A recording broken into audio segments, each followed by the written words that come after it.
Dear students and respected parents, Jawahar Navodaya Vidyalaya यानी कि JNVST selection test जो होता है, इसका 9th का फॉर्म कैसे भरना है, ये वीडियो बहुत इंपॉर्टेंट है क्योंकि जो भी जानकारी बताऊंगा स्टेप बाय स्टेप ऑथेंटिक जानकारी बताऊंगा, जिससे कि आपका फॉर्म बिल्कुल सही से सेफली JNV की वेबसाइट के ऊपर जो है फिल हो जाएगा और आपका फॉर्म रिजेक्ट भी नहीं होगा। तो सबसे पहली बात ये बता दूं कि जवाहर नवोदय विद्यालय 9th 2026 के लिए फॉर्म जो है वो ऑलरेडी आ चुके हैं। फॉर्म भरने की लास्ट डेट जो है हाल फिलहाल रखी गई है, वो रखी गई है 23 सितंबर 2025। इससे पहले पहले आपको फॉर्म भर देना है। एंड फॉर्म कौन भर सकता है? जो बच्चे इस साल 8th में हैं, मतलब 7वीं को पास करके 8वीं में आ चुके हैं एंड उन्होंने कभी भी पहले JNVST 9th का एग्जाम फाइट ना किया हो और उनकी कुछ DOB वगैरह भी मैच होनी चाहिए। तो ये सारी जानकारी मैंने एक सेपरेट वीडियो में हमारे YouTube चैनल के ऊपर आपको दे दी है। ठीक है, वीडियो अगर पसंद आए तो वीडियो को लाइक करना, वीडियो को शेयर करना, और आपका जो एग्जाम है इस साल का वो होगा 7 फरवरी 2026 को आपका एग्जाम जो है JNVST 9th कह दो या फिर LEST यानी कि लेटरल एंट्री वाला जो होता है एग्जाम वो कह दो, ये आपका एग्जाम जो है 7 फरवरी 2026 को होने वाला है। मेरा नाम है BS सोलंकी। मैं जवाहर नवोदय विद्यालय जैसलमेर राजस्थान का एक स्टूडेंट रह चुका हूं और पिछले 8 साल से ऑनलाइन हमारे एंड्रॉइड ऐप, वेबसाइट और यूट्यूब चैनल के माध्यम से बच्चों को कोचिंग देता हूं। तो यदि आप भी जवाहर नवोदय विद्यालय, सैनिक, RMS जैसे एंट्रेंस एग्जाम की प्रिपरेशन करना चाहते हैं तो ऑलराउंडर BSS के एंड्रॉइड ऐप को आज ही इंस्टॉल करें या फिर नीचे दिए गए हेल्पलाइन नंबर के ऊपर कॉल या व्हाट्सएप करके आप हमारे ऑनलाइन बैचेज, ऑनलाइन कोर्सेज के बारे में और जानकारी प्राप्त कर सकते हैं। आइए हम बात करते हैं कि जवाहर नवोदय विद्यालय एंट्रेंस एग्जाम का जो ये फॉर्म है ये कैसे भरना है। देखो सिंपल सा क्या करना है, अपने फोन के अंदर गूगल खोल देना है। ठीक है, गूगल खोल देने के बाद सर्च करना है ऑलराउंडर BSS।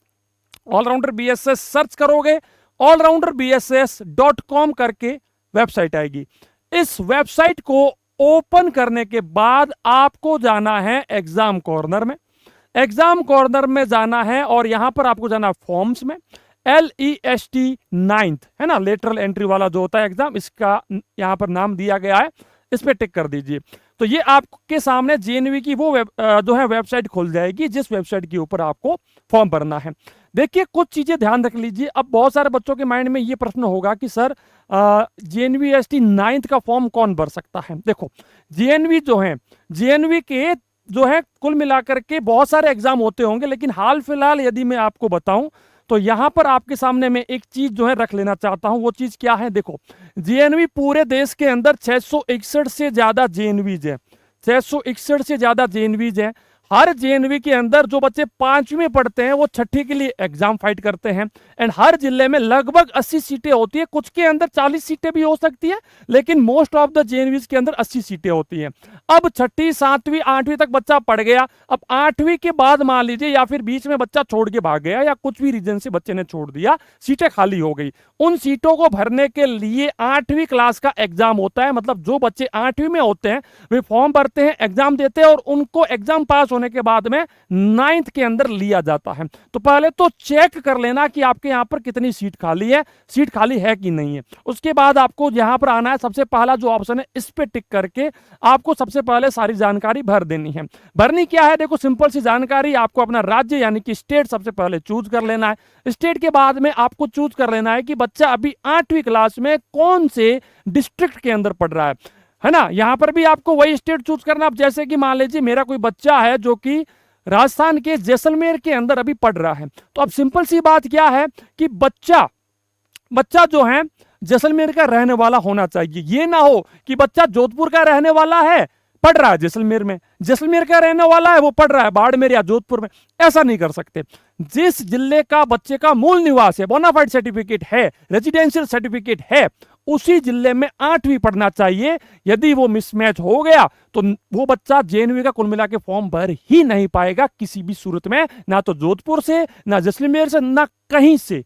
दोनों चीजें मैच होनी चाहिए। तो यहां पर भी यदि मैंने अगर मान लीजिए जैसलमेर की जगह जोधपुर चूज कर लिया तो ये क्या कह रहा है कि आप फॉर्म नहीं भर पाओगे, क्योंकि यहां पर अगर मैंने जैसलमेर चूज किया है मतलब जहां पर बच्चा अभी 8वीं पढ़ रहा है वो और ये सेम होना चाहिए, तो मुझे यहां पर जैसलमेर ही चूज करना पड़ेगा और वाकई में ये जैसलमेर ही होना चाहिए, मतलब आपका सेम होना चाहिए। जोधपुर है तो जोधपुर जो भी है सेम होना चाहिए। अच्छा, इसके बाद क्या करेंगे, इसके बाद नेम ऑफ द कैंडिडेट, बच्चे का नाम क्या है, बच्चे का नाम क्या है। अब जैसे कि मैंने यहां पर बच्चे का नाम फिल किया, सपोज करो मैंने मेरा खुद का ही नाम जो है वो यहां पर फिल कर दिया, सपोज करो, ठीक है, फिल कर दिया। अब यहां पर बच्चे के पेरेंट्स का, बच्चे का कोई एक ऐसा फोन नंबर जहां पर जेएनवी उनको कांटेक्ट कर सकता है ना, वो आपको फिल करना है। जैसे कि एग्जांपल के लिए मैं मेरे कोचिंग का जो हेल्पलाइन का फोन नंबर है, जो किसी का पर्सनल फोन नंबर नहीं है, हेल्पलाइन का फोन नंबर है, वो यहां पर मैं डाल दे रहा हूं, है ना। तो आपको अपना यानी बच्चे को अपना जो है यहां पर लिख देना है।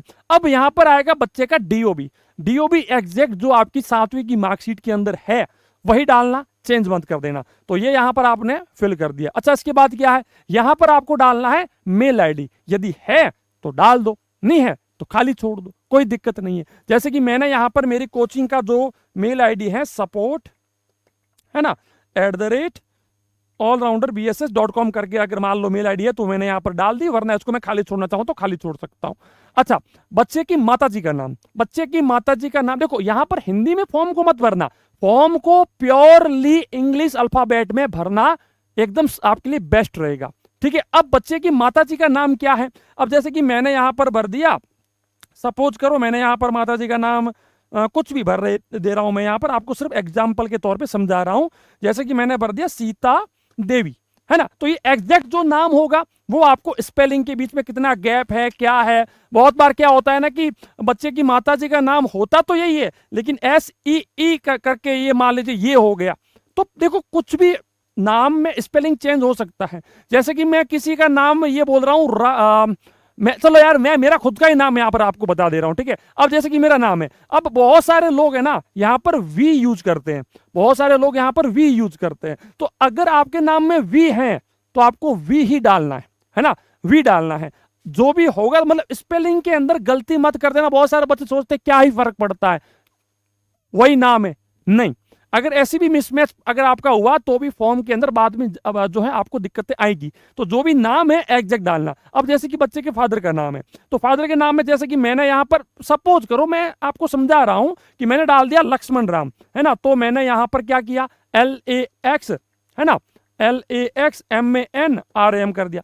अब यहां पर देखो मैंने नाम तो सही से भर दिया लेकिन बहुत सारे बच्चों के इस नेम के अंदर ये जो बीच में मैंने लिया ना X, इसकी जगह होता है KSH, है ना। अब ये देखो ये यहां पर नाम का मिसमैच हो जाता है, तो ये गलतियां नहीं करनी है। अगर आपकी मार्कशीट में X है तो X डालो, अगर कुछ मतलब जो एग्जैक्ट नाम है ना वही आपको डालना है। और बहुत बार क्या होता है कि हम लोग फोन लैपटॉप किसी से जब फॉर्म भरते हैं तो बहुत बार हम लोग भरना कुछ और चाहते हैं, भर कुछ और लेते हैं। जैसे कि यहां पर था अभी मैंने गलती से क्या भर दिया था, गलती से आगे कुछ और भर दिया था, तो ये गलतियां चेक जरूर कर लेना, ऐसी गलतियां मत कर देना। अच्छा, इसके बाद क्या है, इसके बाद है पहचान चिन्ह। अब देखिए बच्चा है तो उसने बच्चे को कहीं ना कहीं चोट, कभी ना कभी हाथ पे चोट, चेहरे पे चोट, अगर मैं तो कहता हूं बच्चे किसी की चोट ना लगे बहुत ही अच्छी बात है।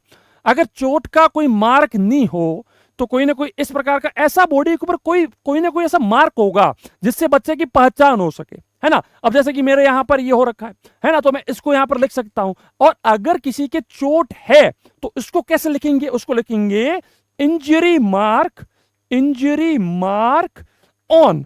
अब इसके बाद एक सेकेंड, ये एक्चुअली इंजरी मार्क ऑन। अब इसके बाद स्पेस आपको डाल के, अगर हैंड है तो हैंड कौन सा, लेफ्ट या राइट, नोज, है ना, या आप कह दो फेस, नेक, जो भी है उसके हिसाब से डाल देना। जैसे कि मैंने डाल दिया लेफ्ट हैंड पे, है ना, लेफ्ट हैंड पे इंजरी मार्क है, लेफ्ट हैंड पे इंजरी मार्क है, मैंने डाल दिया, ठीक है। अब यहां से बच्चे का जेंडर चूज करना है, यदि बॉय है तो मेल, गर्ल है तो फीमेल, वरना जो है उस हिसाब से चूज कर लीजिए। मैंने जैसे कि मेल चूज कर लिया। अब यहां से कैटेगरी चूज कर दी। देखो कैटेगरी में थोड़ा ध्यान रखना, सामान्य कैटेगरी सिर्फ वही लोग चूज करें जो लोगों के पास किसी और कैटेगरी का सर्टिफिकेट ना हो, है ना। यदि मान लीजिए आपकी कैटेगरी कोई भी एक है इनमें से, है ना, और आपके पास उस कैटेगरी का सर्टिफिकेट ना है और ना कभी हो पाएगा, तो आप इसमें सामान्य कैटेगरी ही चूज करना, क्योंकि जो भी कैटेगरी आप चूज कर रहे हैं, सामान्य को छोड़कर आपने कोई भी कैटेगरी चूज करी, इसका मतलब यह है कि आपके पास उसका एक वैलिड सर्टिफिकेट होना चाहिए। एसटी और ये जो दो कैटेगरियां हैं, एससी, एसटी के अंदर आपको स्टेट का, अगर आपके पास कास्ट सर्टिफिकेट है, स्टेट मतलब कि स्टेट गवर्नमेंट का, वो काम आ जाएगा। लेकिन अगर आपने ओबीसी चूज किया तो आपके पास सेंट्रल का सर्टिफिकेट होना चाहिए, है ना, सेंट्रल का सर्टिफिकेट होना चाहिए, वरना आपका वो वैलिड नहीं होगा। इस चीज का ध्यान रख लेना। अच्छा, इसके बाद क्या है, प्रेजेंट पोस्टल एड्रेस, बच्चे के पेरेंट्स का जहां पर जेएनवी यानी कि जवाहर नवोदय विद्यालय द्वारा अगर कोई चीज आपको भेजी जाए, कोई पत्र आपको भेजा जाए, तो वो आपके पास सकुशल पहुंच जाए, वो आपको यहां पर फिल करना है। जैसे कि आपका जो भी है, जैसे कि मैं यहां पर एग्जाम्पल के तौर पे होम नंबर 00, ठीक है ना, हालांकि होम नंबर 00 होता ही नहीं है, लेकिन मैं आपको एग्जाम्पल के तौर पे, क्योंकि इस वीडियो बनाने का पर्पज है कि आपको समझाया जाए कि फॉर्म कैसे भरना है, बाकी इसका कोई भी औचित्य नहीं है ना। अब जैसे कि होम नंबर ये हो गया, फिर मैंने भर दिया गली नंबर एग्जाम्पल, है ना। अब ये मैंने क्या भरा, अब आपको अपनी खुद की जो गली है वो यहां पर भर देनी है, विलेज एग्जाम्पल, है ना। अभी मैंने ये जो वर्ड भरे हैं ना, इसकी जगह आपको अपना खुद का भर देना। इस प्रकार से आपका ये हो गया। पोस्ट ऑफिस का जो पिन कोड होगा, वो 6 अंकों का पिन कोड जो होगा, वो आपको यहां पर फिल कर देना है। फिर इसको तो भले खाली छोड़ दो, इसका कोई मतलब है ही नहीं। यदि बच्चा फिजिकली हैंडीकेप्ड है और उसके पास फिजिकली हैंडीकेप्ड होने का सर्टिफिकेट है, वो यहां पर भर सकता है, वरना इसको खाली छोड़ देना, ठीक है। अब आपको यहां से चूज करना है अपना रिलीजियन। अब जैसे कि जो भी है आपका, उस हिसाब से आप चूज कर लेना। माता पिता की वार्षिक आय, यानी कि पापा और अपने माता जी दोनों की कुल मिलाकर के, है ना, कुल मिलाकर के पूछ रहे हैं कि मान लीजिए किसी के फादर की साल की इनकम है, मान लीजिए 1 लाख, और उसकी माता जी की साल की इनकम है 50,000, तो कुल मिला के कितनी हो गई, 1,50,000। तो 1,50,000 एकदम सही से भर देना। इसमें एक जीरो अगर एक्स्ट्रा डाल दिया, मतलब ये समझ लो कि वो 1,50 की जगह 15 लाख हो गए। तो ये गलतियां मत कर देना, चेक कर लेना। अच्छा, अब उसके बाद हमें क्या करना है, बच्चा अभी 8वीं क्लास में कौन सी स्कूल में पढ़ रहा है। जैसे कि मेरे स्कूल का नाम है AVM पोखरण, तो मैंने डाल दिया AVM पोखरण। अच्छा, इसके बाद क्या स्कूल को किसी भी स्टेट गवर्नमेंट या सेंट्रल गवर्नमेंट से मान्यता प्राप्त है। क्योंकि देखो, स्कूलों को, एक स्कूल को कंटिन्यू करने के लिए, एक स्कूल को स्टार्ट करने के लिए किसी भी गवर्नमेंट, चाहे वो स्टेट की हो चाहे वो सेंट्रल की हो, उनसे एक जो है ना, ये समझ लो कि उनसे पूछना पड़ता है कि क्या मैं स्कूल स्टार्ट कर सकता हूं, है ना। तो वो उस स्कूल को एक मान्यता देते हैं कि हाँ भाई, आप ये स्कूल स्टार्ट कीजिए। तो अगर आप किसी मान्यता प्राप्त, देखो मोस्ट ऑफ द स्टूडेंट जो है वो गवर्नमेंट रिकॉग्नाइज यानी कि मान्यता प्राप्त स्कूल में ही पढ़ते हैं, लेकिन फिर भी फॉर द वेरिफिकेशन आप अपने स्कूल के हेडमास्टर या फिर आसपास से पूछ लेना कि मैं जिस स्कूल में पढ़ रहा हूं, क्या उसके पास गवर्नमेंट की मान्यता है या नहीं है, ठीक है। अगर है तो रिकॉग्नाइज, और यदि आपने नॉन रिकॉग्नाइज किया तो आप फॉर्म फिल नहीं कर पाएंगे, ठीक है, ये चीज ध्यान रखना। दूसरा, स्कूल की लोकेशन। अब स्कूल की लोकेशन क्या है, देखो आप भले ही शहर के रहने वाले, गांव के, उससे इनको फर्क नहीं पड़ता। जेएनवी ये कह रहा है कि आप जिस स्कूल में पढ़ते हैं, क्योंकि ये भी तो होता है ना कि कुछ बच्चे रहते तो गांव में हैं, लेकिन उनसे 15 किलोमीटर दूर पे एक आता है शहर। अब बच्चे शहर की स्कूल में रोज जाते हैं, पढ़ के आते हैं। तो जेएनवी ये कहता है कि देखो, आप भले ही छोटे गांव में रहते हैं, हमें फर्क नहीं पड़ता, आपकी स्कूल की लोकेशन क्या है, हमें सिर्फ उससे फर्क पड़ता है। हो सकता है कि एक बच्चा शहर वाला हमेशा छोटे छोटे से गांव की स्कूल में जाके पढ़ रहा है, तो उसकी कैटेगरी रूरल होगी, उसको रूरल में कंसीडर किया जाएगा। तो अब आपकी स्कूल की लोकेशन क्या है, यदि गांव है तो रूरल, शहर है तो URBAN वाला चूज कर लेना, ठीक है। मीडियम, अब बच्चा 8वीं क्लास में, देखो इससे पहले वाले वीडियो में मैंने ये कहा था कि कौन से मीडियम में एग्जाम फाइट करना चाहता है। देखो, एग्जाम जो होगा ना, वो आपके जो है ना, इंग्लिश मीडियम हिंदी मीडियम का साथ में आएगा, तो उसके बारे में मत सोचो। सिंपल सा ये पूछ रहा है कि बच्चा अभी 8वीं में कौन से मीडियम में है, सिंपल सा वो मीडियम आप यहां पर चूज कर लो, नो इश्यू। अब month and year of joining the 8th, इसके अंदर कोई बदलाव मत करना, ऑलमोस्ट सबका सेम रहता है, ठीक है। इसके बाद आगे आ जाओ। अब यहां पर आते हैं बच्चे के साइन, ठीक है।